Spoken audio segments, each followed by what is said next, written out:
Hello বন্ধুরা, কেমন আছো? তো আজকে আবার একটা নতুন ভিডিও নিয়ে চলে এসেছি। তো আজকের এই ভিডিওতে তোমাদেরকে একটা খুব সুন্দর সিংহাসন দেখাবো। তো তোমাদের যাদের বাড়ির জন্য সিংহাসন দরকার তারা ভিডিওটা পুরো দেখতে থাকো, আশা করি ভালো লাগবে আর সিংহাসনটাও ভালো লাগবে।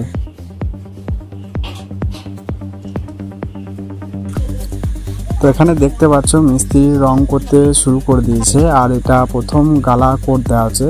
এটা এক কোট দেওয়ার পর আবার আমাদের রং হবে, তাই এটা প্রথম কোট দেওয়া হচ্ছে।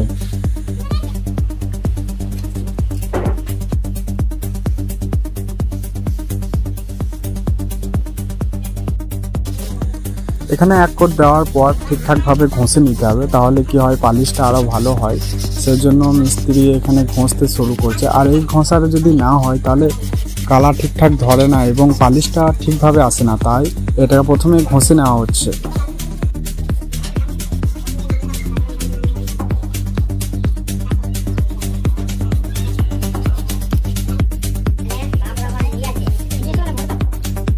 ঘষে নেওয়ার পর আরও আমাদের 2 কোট হয়েছে, কিন্তু আমি ছিলাম না সেজন্য ভিডিও করতে পারিনি। তা 2 কোট দেওয়ার পর আবার মিস্ত্রিরা এখানে কিন্তু যেগুলো সাদা অংশ আছে, মানে এটা তো সোনাঝুরি কাঠ, যে একটু একটু সাদা থাকে, সেই সাদা অংশগুলিকে রং দিয়ে অ্যাডজাস্ট করে নিচ্ছে, মানে একটু পাক টাইপের করে দিচ্ছে যাতে সিংহাসনটা দেখতে খারাপ না লাগে।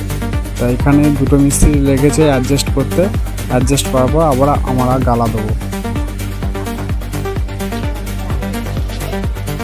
তো বন্ধুরা, এখানে সব গালা খাওয়ানোর পর এটা লাস্ট কোট ফিনিশিং দিচ্ছি আমরা।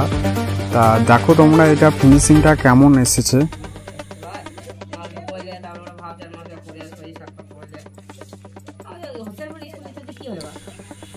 তো বন্ধুরা, কেমন দেখলে সিংহাসনটা সেটা জানিও। আর আমার ক্যামেরাটা খুব একটা ভালো নয়, আর আমি কাজ করতে করতে ভিডিও করি, তো তাই সেভাবে ভিডিও করতে পারি না। আর পালিশটা যেভাবে এসেছে আর কি দিনের আলোতে ঠিকঠাক বোঝা যাচ্ছে না। একটু ভালো ক্যামেরা হলে হয়তো তোমাদেরকে আরও ভালোভাবে দেখাতে পারতাম, কিন্তু যেটা দেখছো তার থেকে আরও ভালো পালিশ এসেছে। তোমাদের কেমন লাগলো সিংহাসনটা সেটা জানিও। আর তোমাদের যদি প্রয়োজন হয় তাহলে কন্ট্যাক্ট করতে পারো, আর যদি কোনো প্রশ্ন থাকে তাহলে আমাকে বলতে পারো। আর বন্ধুরা, একটু সাপোর্ট করো। আবার দেখা হবে পরের ভিডিওতে।